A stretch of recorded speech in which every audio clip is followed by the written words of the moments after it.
Hey everybody, welcome. Special episode of Landmark Live. We're down at Fox 4 with our special guest, Mike Thompson. I'm Ivan Foley, Brad Carl. Mike Thompson, nice to have you on, sir. Thank you, Ivan. I appreciate that. I'm sorry about having to do this outside. Apparently our Wi-Fi in the studio is not quite up to par. We had an issue or two with the Wi-Fi, Yeah, okay, so which didn't give me a chance to fix my hair, you guys. And so we got. And Brad's That's still okay. Brad's still trying He's to get still my- trying to get on there. I'm still trying to get my hair fixed too. Yeah, that's okay. So Mike, what time do you have to be on the air again? 9 o'clock. 9 o'clock. We got to get this show done by 9 o'clock. We're a little late getting started, but we'll get there. I tell you what, Mike, what is up with the weather? How's our audio, Linda? Are we good? We got some street noise. Yeah. What's up with the weather? We don't seem to get a spring in Kansas City anymore. This year was odd, very, very odd. A lot of what we had was due to the seawater temperatures. And, this is something that I've been kind of studying over the last 10, 15 years. And it's not a cut and dried part of meteorology. But, there are two main drivers of the atmosphere. One, of course, is the sun cycle. And the oceans, which comprise of 73% of the Earth, really have a huge influence over the weather patterns. And we were into a weather pattern that once it was cold, and then all of a sudden when it dried up, it just boom went hot.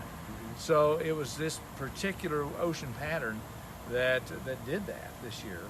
And so it was a very odd year, and I have a tendency to believe the summer's going to be very hot.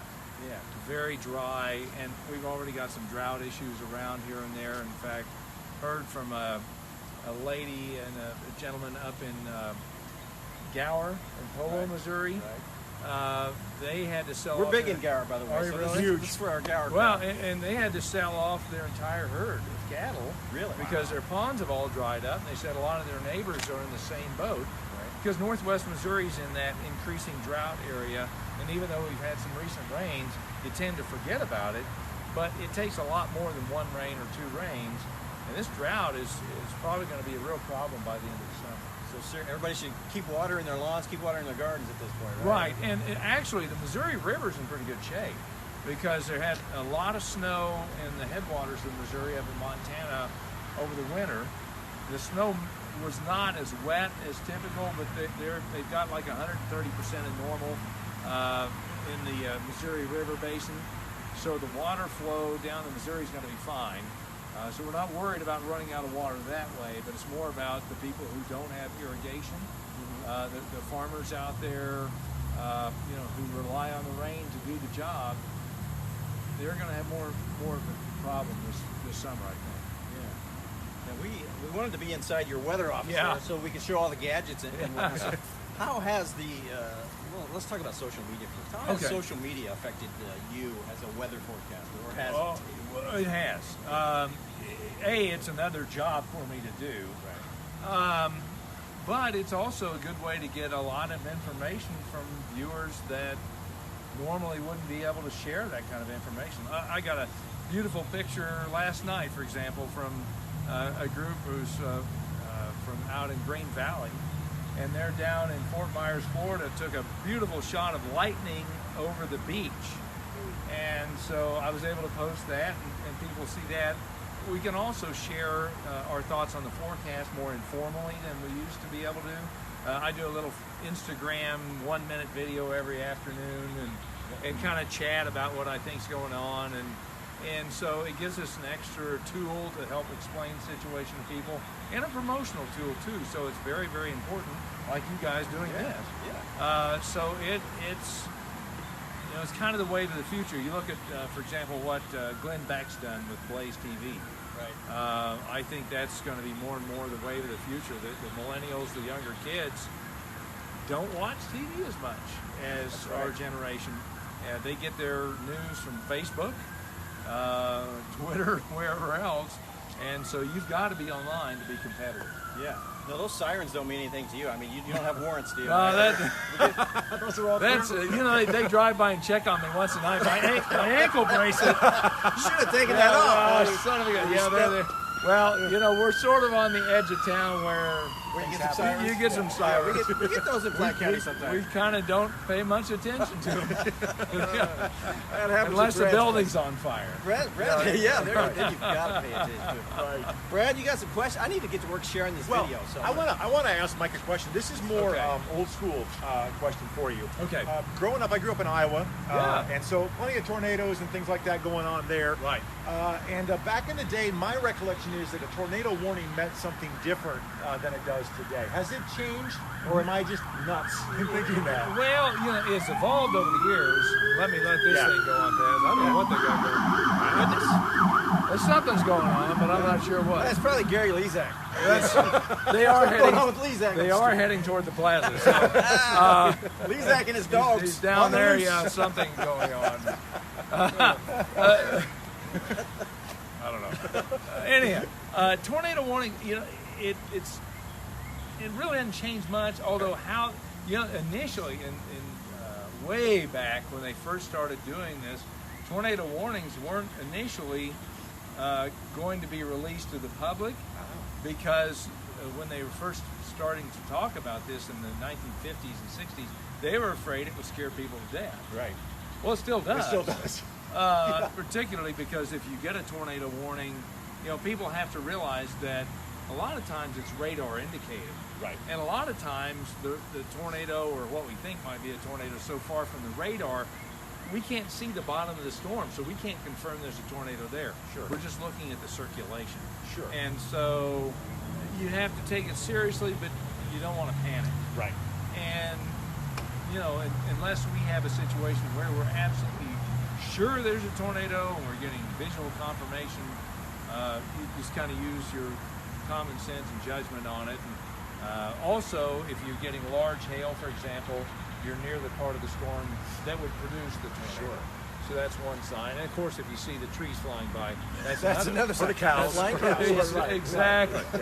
Yeah. So, you know, tornado warnings are hard. And the Weather Service has a tendency to put out a lot of tornado warnings sometimes. And once they start warning on one storm, that storm gets a tornado warning until it dies. Yeah. Even if it's not producing a tornado. Part of that, I'm sure, is liability. Sure.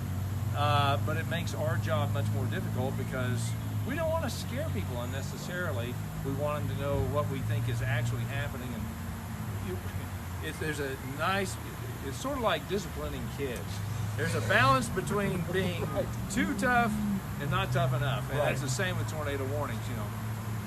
Well, and a perfect example, I Yeah. think, would be going back to, was it 2003 or 2004 when we had the one come across the river from Kansas City, Right. Kansas and everything? That was an obvious situation of take cover, Right. clearly. Right. But some of the stuff we've had recently, I think the way you just explained it, Mike, was kind of the answer to my question that I was Right. looking for, which is, yeah, sometimes they put out maybe too many warnings that just make your job difficult. And you know, they struggle with it. Sure. Look back at the Joplin tornado. A lot of people died in Joplin because they didn't believe the Weather Service because they put out too many tornado warnings. Right. And they became desensitized to it. And then after that happened, they stepped back and they were introspective for a brief period of time. Sure. But that introspection is gone. Right. That's worn off. Right. And so I think you're going to have another Joplin again before they realize we got to do something. And we've done studies here internally about they overwarn on severe thunderstorms. Yeah. So you know it would mean something if they were more judicious. And I know that they're struggling with that. I don't know if there's always a good answer. And I think that the weather services, okay, they're back. Yeah. The weather services around here realize there's a problem. Yeah. Those are loud. They are kind of loud. These guys will do anything to get on TV. I know. The weather services around here realize there's a problem, but you have to adopt that as a whole with the National Weather Service nationwide. Yeah. And getting some people out in D.C. or on the West Coast to agree to that is like, you know, not going to happen. Right. And I think do you think maybe too much information sometimes, like technology has changed so much to where that maybe the National Weather Service has too much information sometimes? You know, Maybe overwhelmed? there's a lot of analytical tools, Yeah. and it's a lot better than it used to be. I think, I don't know if it's too much information or, you know, you get a lot, but you get into a situation where it seems more urgent, Yeah. and it's almost a symbiotic thing where the urgency causes you to amp up the game a little bit, and then you amp it up a little bit, and then, oh my God, and pretty soon it's hair on fire. Right. And so you have to be able to step back and use some common sense. And you get varying levels of expertise around the country on dealing with radars, Yeah. you know, interpreting radar data and stuff like that. And some people, I don't think, look at the analysis of what the situation is. Right. And you have to look at the parameters of where that storm is forming, whether it's an area favorable for tornadoes or severe weather, or if it's moving out of that, or things do change over the course of a thunderstorm. Sure. And so you have to constantly reevaluate that, and it's a tricky thing. Sure. Now, speaking of analytical tools, Mike, Yeah. the Farmer's Almanac. Yes. Do you use it? Yeah. And how accurate do you think it is? It's funny. I look at it for the astronomical data. Do you? Like if I want to know when the solstice is, you know, I look at the old farm. Okay, it's 5:07 tomorrow. Summer begins. I found that in the almanac. That's the fastest way to find it. That's great info. But the weather, you know, I had dinner one time with a guy who makes us forecasts, and I tried to ask him, okay, you know, how do you do that? Right. You know, what do you do? And they use the solar cycles and then some other weird voodoo. They dance around a fire with chicken bones, stuff like that. But if you look should at do that on the 10 o'clock. well, That would be awesome. That would increase ratings. Right? they had a talk with me about the last time I did that. But Chicken bones always give you chicken trouble. bones are good. Yeah. I like them, but especially from Cane's. Cane's, good stuff. they don't have Yeah. bones, but they're really No. good. But anyhow, back to the farmer's almanac. I lost my very shallow train of thought. You fit right in on this show. Yeah, perfect. Thank you very much. It's, you know, you look at it'll say July 10th through 17th, hot thunderstorms. Right. Sometimes you'll go back and look a year ago, and during that period it was hot thunderstorms. So they're relying on some of the cycles repeating Yeah. themselves, and a lot of times they do. Yeah. But when you have a weather pattern change, as we had this year, everything's out the window. And so I don't use it for forecasting, but I like the little magazine. It's got a lot of good information, It does. gardening and things like that. That is awesome. It Hey, really we is. do have a sponsor tonight, and Brad's going to read the first commercial for our fine sponsor, Platte Valley Bank. our Platte Valley Bank, friends at Platte Valley Bank believe a strong community makes a strong bank. That's why you will find the employees at Platte Valley Bank involved in giving back to its communities in so many ways. With branches throughout the Northland, Platte Valley Bank can help you with all your banking needs. Please visit PlatteValleyBank.com for more information. Member FDIC, equal housing lender. Thank you, Platte Valley Bank. Whew, I tell you what, Mike, do you guys have a slogan that you use? I mean, it used to be like, was it you that was the calm during the storm? Yeah, working for you. Working for you is That's- it. yeah. It really is it. Calm during the storm. We're kind of changing. We've got a new bunch upstairs, and they, you know, they just kind of. We did some research on slogans. Found they really don't. It doesn't matter. So Well, we're out here working for you anyway. It makes no difference. Now that guy that does the weather, Yeah, the guy that does the you weather. know that dude.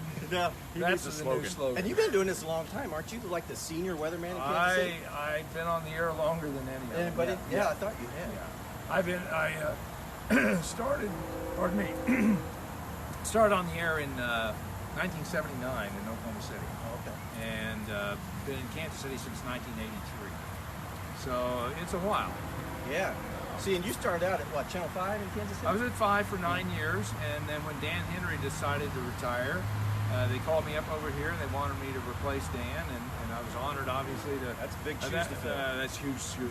I still have people that ask about Dan. So he was a fun guy to work with for a very brief period of time, and he left quite an indelible mark on Kansas City. Does the ghost of Dan Henry still haunt the weather center in there? Every now and then, something gets thrown across the room. It is kind of spooky in there late at night when everybody else has left. Well, you can't get any Wi-Fi in there. So that ghost show is wanting to come in. That's right. Yeah. Right. No. Dan Henry was fighting our internet connection in there. That's what it was. is. I actually still have Dan Henry's old weather stick behind the door. Do you? Yeah. Oh, that's cool. That is awesome. Yeah, it's pretty funny. That's great.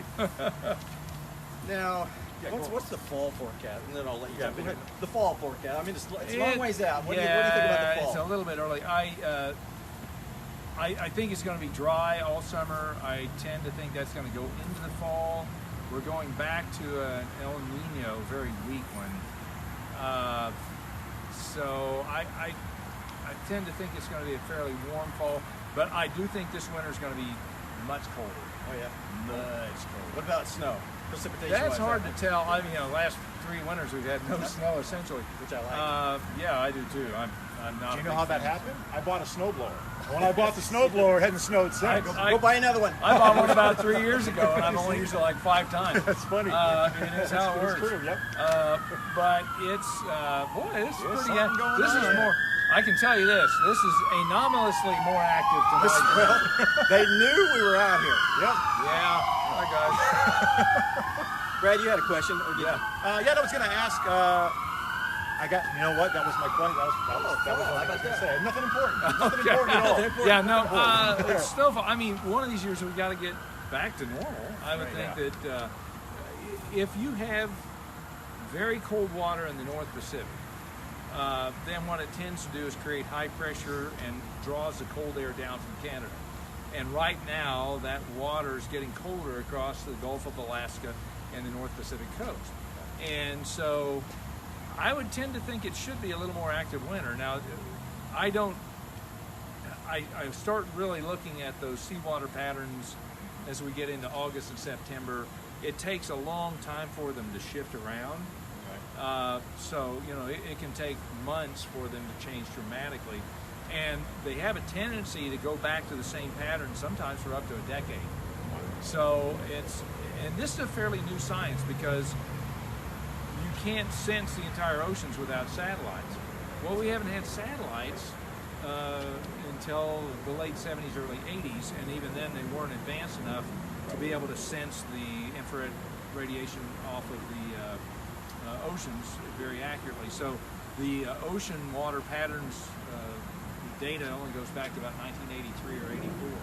So that's not a long period of time. So, when you, and this is what kills me about talking about climate and this, that, and the other. When they talk about hottest on record, you got to remember, our lifespan and our records are very short. Even the longest records are nothing compared to how old the Earth is and all the things that have changed. So, these dire predictions about, well, I remember in the 70s it was the new ice age, and then, of course, the global warming and all that sort of stuff. It's not based in science. That's the problem. They're not putting it into perspective. And a lot of people don't think that way. They think it was a hot summer, oh my gosh. Right. And it's just not the way it works. Hey guys, hit like, check in, share this video. We've got some trivia games coming up quickly. Your chance to win concert tickets. And speaking of concert tickets, Mike, you're a music man from way back, right? I read this about you. Yeah. Mike plays the guitar. Tell us about that. Well, I started when I was 10. I'm still pretty bad. I doubt it. Consistently bad. Actually, I taught myself. And when I was in the Navy, you meet a lot of guys who know how to play. And so you pick up different styles and this and that and the other. I still would love to be able to play as well as somebody like Brad Paisley, but that's never going to happen. I really think you have to have some natural inborn talent to do that kind of playing.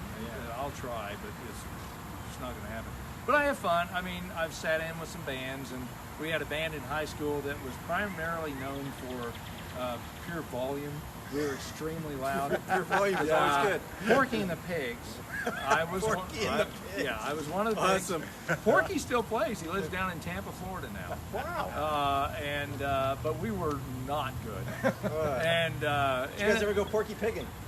Never did any of that? We played a couple dances, but the check bounced after we did. So we but it was fun. I mean, it was, I worked all summer in the hay fields to pay for I had a custom 200 amp. You remember those old custom amps, tuck and roll? Creedence Clearwater Revival had them. Yeah. They were about this wide, about this tall, and weighed about 300 pounds. That is awesome. Oh yeah, it was great. I could shake my mom and dad's house with that thing. I sent my brother down the road on a bike one night to see how far away he could hear me. It was like That's fantastic. half a mile. So You know who can play the guitar? Brad Carl. I really? taught myself mostly too, so we have that in common. Yeah. Really? Yeah, definitely. What kind of guitar do you have? Honestly, I only have an acoustic right now. Yeah. So I just I go back and forth. I love sitting around picking on an acoustic. Yeah. But I still I have a Telecaster, a Fender Telecaster. I really like. It's so easy to play. It's driving a Cadillac. I've got an old Gibson Hummingbird. I sold my custom amp when I went in the Navy. Should never have done that. Oh, yeah, It's a classic now. Yeah. But I got a Gibson Hummingbird that was made in Kalamazoo, Michigan. One of the last ones that were made. Now they're made in Mexico. But that thing, I paid, I think it was $600 for it in 1974. It's now worth about $5,000 or $6,000. Yeah, so it's a beautiful guitar. I'm scared to touch it now. I'm sure. It's actually worth some money. But That's fantastic. so I don't get to play often enough. Not nearly enough. I do at home at midnight with the headsets on, so it doesn't wake up my wife. Right, You know, exactly. So Hey, Brad, you want to check your phone, see if we got any check-ins? I'm Yeah, gonna let me check that real quick. here. Yeah, read the commercial. Platte Valley Bank is a full-service mortgage operation with a wide product offering that includes conventional FHA, VA, USDA, and jumbo financing, as well as other niche products. Originating, processing, and underwriting are all done in-house. Platte Valley Bank is locally owned and operated. Member FDIC, equal housing lender. Thank you, Susan Baker and Platte Valley Bank, for sponsoring this show with Mike Thompson tonight. Mike, did a little reading about you. I understand you turned down a job offer from CNN way back then. years ago, I worked in Oklahoma City, and the news director there went to CNN when it was first started. And I ended up going from Oklahoma City to Charlotte, North Carolina. And the news director called me and said, hey, would you consider coming on CNN doing the weather? And at that time, cable news was brand new, and I thought, oh my Lord. That's going nowhere. That's kind of what I thought. And so I said, well, no, I just started this job in Charlotte, so no. I could have been there. Actually, I'm glad I didn't. I like the local news side of things. If you do weather on the national, not many people end up being Willard stocked. Yeah, exactly. And but here on a local level, you can make a local impact. You get to know the community, and this is close enough to where I grew up. So it really worked out pretty well. Every now and then you think, oh, should I have done it? But I think it would have been tricky. And it wasn't because CNN was too liberal for you or anything like that. Come on, you can tell us. Come on, Mike. Nobody's watching. I'm really glad I'm not there now. Yeah, I hear you. That's great. Now, you're in the Guinness Book of World Records twice, right? Yes. Yeah. Tell us about that. Well, one for playing Smoke on the Water with that bunch. I can't remember. 2007, I think it was. Yeah. Yeah. Did you do that? No. Oh, Lord, that's fun. Brad plays 867-5309. Oh, very good. Yeah, go to YouTube and find that. It's on there. He Yes. nails that one. Yes. I got a world record for that, and I've got a world record for the school day of K for the largest weather class. And we still hold that. We probably should update it because we've had some bigger shows since then. But that thing has grown and grown and grown. It's a fun event, but it takes about a year to plan. I'm already working on next year's show. And for 1 hour, sort of like doing a wedding, a giant wedding once a year. All the details and stuff like that. So the Royals may want to schedule that 3 or 4 more times throughout the year now. Yeah. With the tennis being down. Yes. Because, if you go there on school day at the K, there's just a constant buzz. In the stadium, it's all the kids, just doing the chatter thing. Right. But hey, Mike, whenever you're ready, Brad, you got ready to play some games? Yeah. What we're going to do is we're going to ask Mike trivia questions. And Mike's going to answer for people to win. We've got our first Okay. player, Navy vet to Navy vet. Gary Pixler is going to play, so you're going to play for Oh, Gary very Pixler. good, very Yes, good. So he says you better not fail a fellow Navy vet. I'm so sorry in advance, Gary. Here we go. Now, Mike, we talked earlier about how you started here on the TV in 1979. Yes. Right? Okay. Well, Or in roughly? Oklahoma City. No, I'm sorry, Oklahoma City, 1979. Right. You also were you also aboard at some point the USS Lexington doing weather in that year too? Not well. I got out in '79, so Okay. yeah, I Roughly. finished my tour of duty in '79 on the Lexington. So 79 was a big year for you. Huge year. Kind of a, yeah, definitely. So Yeah, let's talk about okay. what the number one song of 1979 was, and I'm going to give you multiple choice. Oh, okay. So we'll make All this right, a little that'll bit make it a easier. little easier. Yeah, exactly. Okay, alrighty. Was the number one song of 1979 "Physical" by Olivia Newton-John, "Don't Go Breaking My Heart" by Elton John and Kiki D, or "My Sharona" by The Knack?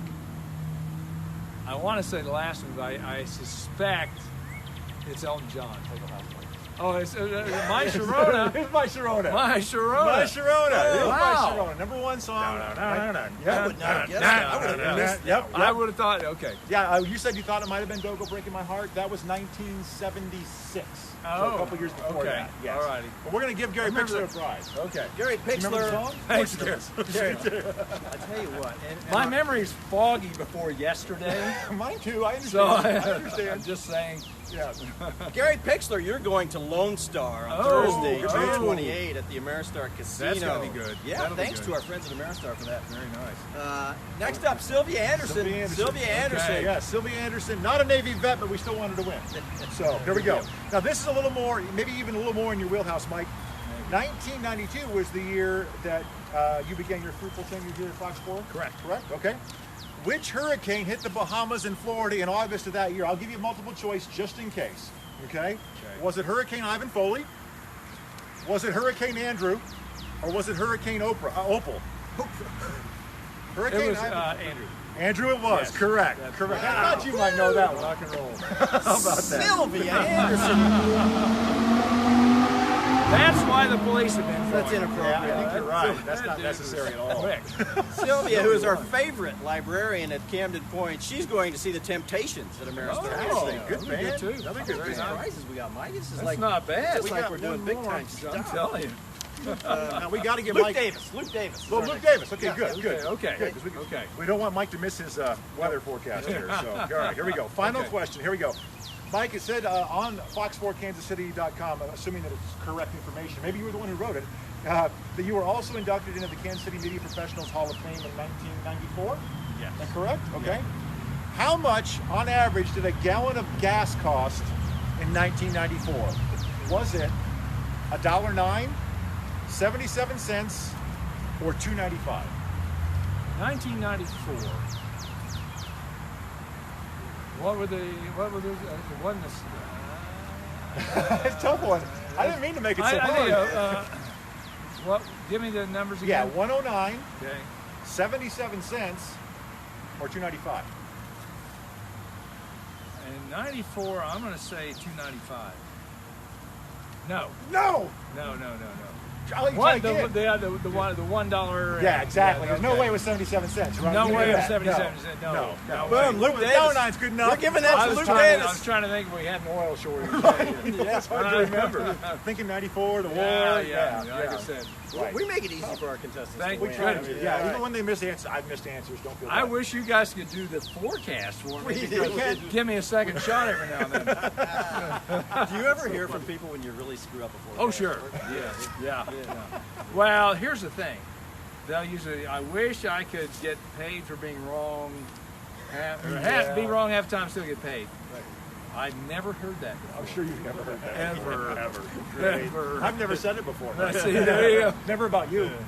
Luke Davis, you're going to Mickey Gilly and Johnny Lee at Ameristar. Mickey Gilly's great. He's got this thing where he like points at all the ladies while he's playing. Does he really? Yeah. He's not a young man anymore. Yeah. No, he's not. And they throw their social security cards in.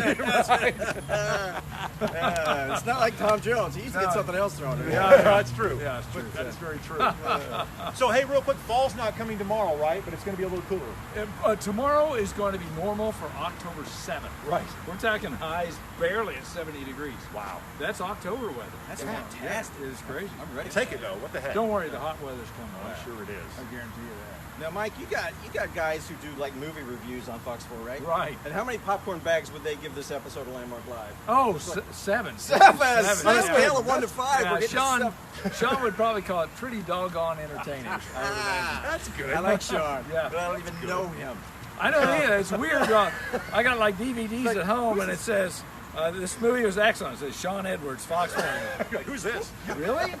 I know that guy. It's not Gene Shalit, but it's Sean Edwards. Mike, Lauren Halifax. Yes, I read that somewhere where she brings treats in to the crew. she does. And did she bring some tonight, or are we gonna have to go to her house and get No, those? I'm What not is the deal? sure. Like once a week, she'll go over to Costco and bring back these giant pies and stuff. Wow. Yeah, she's trying to fatten us up. I guess. Well, we might have to slide back inside.